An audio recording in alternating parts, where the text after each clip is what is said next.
अपने हाथों को उठा, बोलो जितना वचन मैं सुनूं मैं 100 गुना फलों को लेके आऊं, क्योंकि मैं इस वचन से प्यार करता हूं। मुझे इस वचन की सच्चाई मालूम है। प्रभु यीशु मसीह के सामर्थी नाम में हम मांगते हैं, आमीन। नीति वचन 16 उसकी 3 आयत को हम पढ़ेंगे। अपने कामों को यहोवा पर डाल दे, इससे तेरी कल्पनाएं सिद्ध होंगी।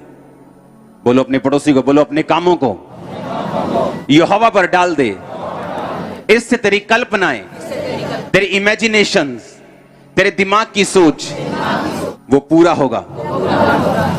ऊंची आवाज से बोलो हालेलुया। बाइबल कहती है जब परमेश्वर ने आदम को बनाया उसने उसे अपनी समानता में बनाया,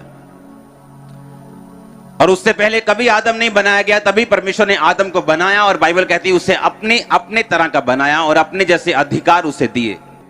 परमेश्वर ने आदम को अधिकार दिया, जो वो खुद कर सकता था वो आदम कर सकता था। एक बार एक क्रिश्चियन परिवार में एक लड़की बिगड़ गई, और वो बिगड़ी नहीं, इतना बिगड़ गई कि उस परिवार में अपने पिता के दोस्तों के साथ और अपने भाई के दोस्तों के साथ, दोनों के साथ वो गलत थी। उसकी मम्मी को इतनी शर्म आई कि हम क्रिश्चियन हैं और हमारी लड़की ने हमारा मुंह काला कर दिया।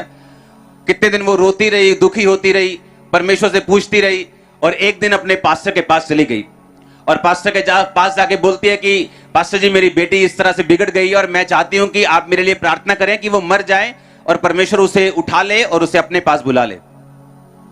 उस पास्टर ने कहा तेरी बेटी में तो प्रॉब्लम है ही है, लेकिन तुझ में जो प्रॉब्लम है वो तेरी बेटी से भी बड़ी है, क्योंकि तू परमेश्वर के कामों को नहीं जानती, ना ही उसकी सामर्थ्य को जानती।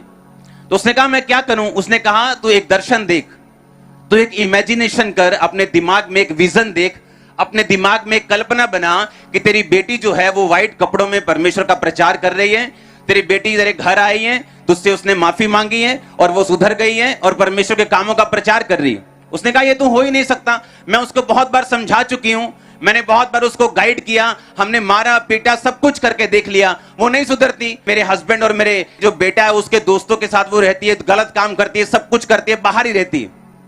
उसने कहा नहीं। आप जानते जब मैंने लूत का वचन समझाया तो लोग कहते हमें पहली बार समझ आया कि वहां लिखा क्या है, क्योंकि हम जब लूत का वचन पढ़ते थे ये पढ़ते थे कि लूत अपने मन को पीड़ित करता था लोगों के पापों को देखकर, तो लोगों को यह लगता था कि लूत राइट साइड पर है, सही साइड पर है। लेकिन जब मैंने उन्हें समझाया कि लूत सही साइड नहीं था, वो अपने मन को पीड़ित तो करता था लेकिन स्टेप कोई नहीं लेता था, मन को पीड़ित रखता था लेकिन रहता वही सदोम में ही था, हाँ या ना, लेकिन उसने स्टेप नहीं लिया। उसके कारण उसका परिवार खत्म हुआ, उसकी वाइफ खत्म हुई, उसके बच्चे खत्म हुए, उसके बच्चों से जो पाप की संतान पैदा हुई उसकी लड़कियों से, मोआब और अम्मोनी, बाइबल कहती परमेश्वर ने सारी उम्र वंशों तक उनसे नफरत की। लेकिन बाइबल तो कहती है वो अपने सच्चे मन को पीड़ित करता था, लेकिन पीड़ित तो करता था लेकिन स्टेप कोई लेता नहीं था, वहां से निकलता नहीं था। अपने बच्चों के ऊपर उसने छड़ी नहीं चलाई, अपनी वाइफ को समझाया नहीं, लेकिन बस पीड़ित रहता था मन में, किया कुछ नहीं। जैसे लोग अफसोस करने जाते ना दूसरे घरों में, हाय भैन जी हाँ वो माड़ा होया, ते ओही भैन जी जड़ी अफसोस करन आई, उन्हें प्लान बनाया कि इस अफसोस तो बाद नाल ही बाजार है, शॉपिंग भी करके जानी वापस। हाँ, अफसोस करने का मतलब अगर आप अगले के पास गए हो आप उसकी लाइफ को बेटर करके आओगे, मुंह से अफसोस करने का कोई फायदा नहीं। उसी तरह का अफसोस लूत कर रहा था, मुंह से अफसोस कर रहा था, लेकिन करना क्या चाहिए, स्टेप क्या लेना चाहिए, उसमें वो कमजोर था। अब जब हम बाइबल को पढ़ते हैं, परमेश्वर ने टीचर्स ठहराए, क्योंकि जो पास्टर है जिसके पास कलीसिया, अगर वो टीचर नहीं और सिर्फ हीलिंग पे उसने अपनी मिनिस्ट्री को बनाया या सिर्फ प्रोफेटिक पे बनाया, उसके लोग पक्के नहीं है कि वो स्वर्ग तक पहुंचेंगे या नहीं। हाँ, चंगाई ले सकते हैं, बरकत ले सकते हैं, लेकिन हेवन तक पहुंचेंगे कि नहीं, क्योंकि वो आपको टीचिंग लेके जाएगी। इसलिए जरूरी है कि हर एक मेगा पास्टर जिसके पास बड़ी चर्च है वो अपने लोगों को टीचिंग में लेके जाए, ताकि वो वर्ड को, वचन को उन्हीं आंखों से पढ़ सकें जिन्हीं आंखों से उनका अगुआ पढ़ रहा है, आमीन, या जिन आंखों से पवित्र आत्मा चाहता है कि वो पढ़े, वो उन्हीं आंखों से उसे पढ़ सकें। अब जब हम ये पढ़ते हैं कि अपने कामों को यहोवा पर डाल दे, तेरी कल्पनाएं परमेश्वर क्या करेगा, सिद्ध करेगा। अब उस लड़की ने, उस औरत ने क्या किया, अपने कामों को किस पे डाल दिया, यहोवा के ऊपर। कैसे? उसने अपनी मर्जी को पूरा करना नहीं चाहा कि मेरी बेइज्जती हुई, मेरी बेटी मर जाए।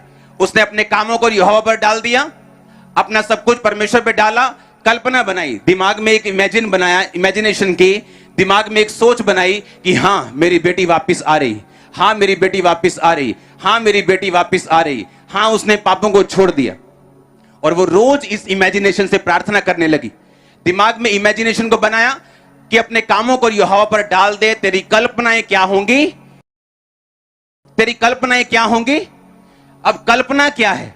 वो कल्पना मेगा चर्च की हो सकती, वो कल्पना बड़ा बिजनेस हो सकता है, वो कल्पना आपका पूरा परिवार का उद्धार हो सकता है, वो कल्पना आपकी मैरिड लाइफ का जो स्ट्रगल है उससे बाहर आना हो सकता है, वो कल्पना आपकी हीलिंग हो सकती है, आपकी चंगाई हो सकती, वो इमेजिनेशन आपके बच्चों के लिए आपकी हो सकती।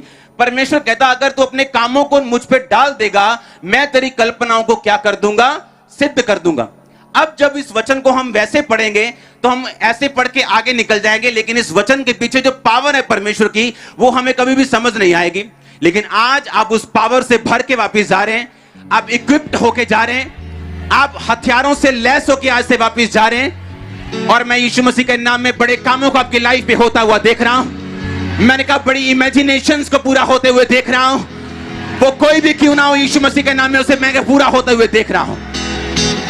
परमेश्वर कहता तेरी कल्पनाएं सिद्ध होंगी। उसने ये नहीं कहा पर तेरी कल्पना इस लेवल की होनी चाहिए, तेरी कल्पना आगे नहीं जानी चाहिए, तेरी कल्पना बस 10,000 लोगों से ऊपर नहीं होनी चाहिए, तेरी कल्पना बस हीलिंग इतनी होनी चाहिए, कैंसर की कल्पना नहीं होनी चाहिए कि वो हील हो जाए, बस सिर दर्द तक रहनी चाहिए। उसने ये नहीं कहा। उसने कहा तेरी कल्पनाएं क्या होंगी? सिद्ध होंगी।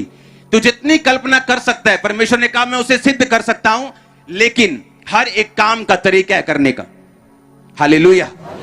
जिस तरह अगर आज कोई रोता रहे चंगाई के लिए, उसे चंगाई नहीं मिलती, वो रोता रोता मर भी सकता है जब तक वो अंगीकार ना करे कि उसके कोड़े खाने से मैं चंगा हो चुका हूं।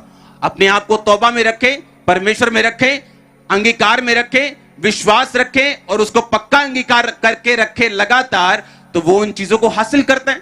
मैंने किया, आप में से बहुत लोगों ने किया, हां या ना? इसी तरह से ये वचन भी अपने आप पूरा नहीं होता जब तक आप इस वचन को पूरा करने के लिए स्टेप्स नहीं लेते अपनी लाइफ में। हालेलुया। फिर से पढ़ेंगे, अपने कामों को यहोवा पर डाल दे, तेरी कल्पनाएं सिद्ध होंगी।